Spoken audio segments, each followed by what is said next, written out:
माँ अपनी पिताजी के घर आती है। 4 दिन रहने के बाद 4th डे में माँ अपने फिर ससुराल चली जाती है।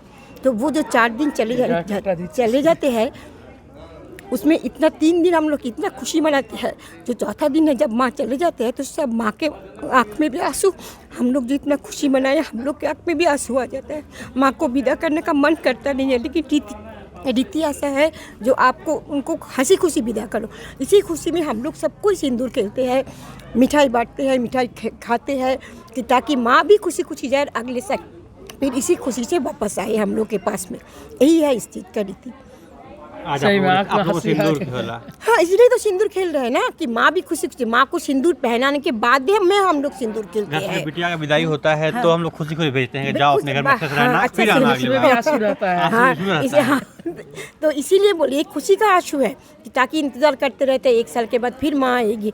आज विजयादशमी है और विजयादशमी के मौके पर आज माँ का विदाई होता है। तो आज हम बंग भारती पूजा पंडाल में है और बंग भारती का विशेषता यही है कि वो बंगला परंपरा से, बंगला पद्धति से माँ की आराधना करते हैं।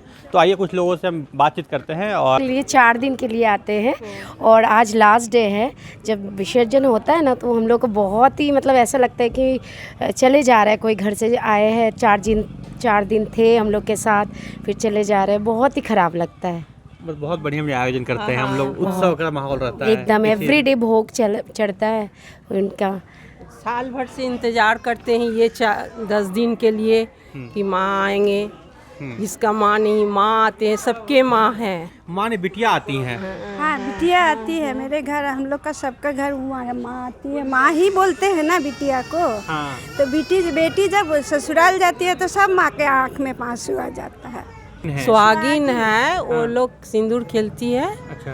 और माँ को सिंदूर पिना के, मिठाई खिला के हम लोग अपने भेजते हैं, ससुराल भेज देते हैं। ससुराल भेजते हैं। और अपने भी वो माँ हम लोग सिंदूर खेल के। अरे बंग भारती पूजा बहुत ही पुराने पूजा है और ये हमारे जस्ट घर की पूजा। हम लोग को लगता ही नहीं है कि ये हमारे माने बाहर के कोई पूजा है। हम अपने घर में जैसे पूजा करते हैं उसी तरह 4 दिन किस तरह हम लोग को बीतता है जरा सा भी पता नहीं चलता है। आना, डेली भोग खाना, डेली भोग चढ़ाना, और आज लास्ट दिन है। सुबह से गढ़ विसर्जन, अपराजिता पूजा, सुहागन का सिंदूर खेलना तो हमारे एक बहुत बड़ा परंपरा है। सब बंगाली में सब सुहागन मिलके सिंदूर खेलते हैं और ये हमारे बंग भारती का बहुत बड़ा मतलब क्या बोला हम सबके संस्कृत तो है। और बंग भारती का पूजा हमको तो लगता है इतना एंजॉय हम लोग और कहीं नहीं कर पाएंगे। और आज के दिन हम लोग सिंदूर पहना, जैसे जैसे सिंदूर पहना रहे हैं, जैसे जैसे समय बीतते जा रहा है, लग रहा है कि हमारे माँ हम लोग को छोड़ के जाएंगे।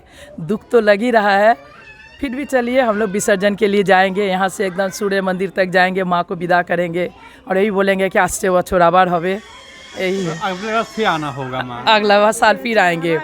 पूरा रास्ता वही बोलते बोलते जाएंगे, आस्ते बछर आबार हवे, आस्ते बछर आबार। दैट मीन्स पिछले साल फिर आएंगे माँ हमारे यहाँ, अगली बार फिर अगले बार हमारा हम लोग इंतज़ार करेंगे माँ के कि माँ फिर से आए, माँ सबको जाते जाए, सबको ठीक से रखे, सुख समृद्धि दे, सब जो भी जहाँ पे हैं सब अच्छा से रहे, सब शांति से रहे।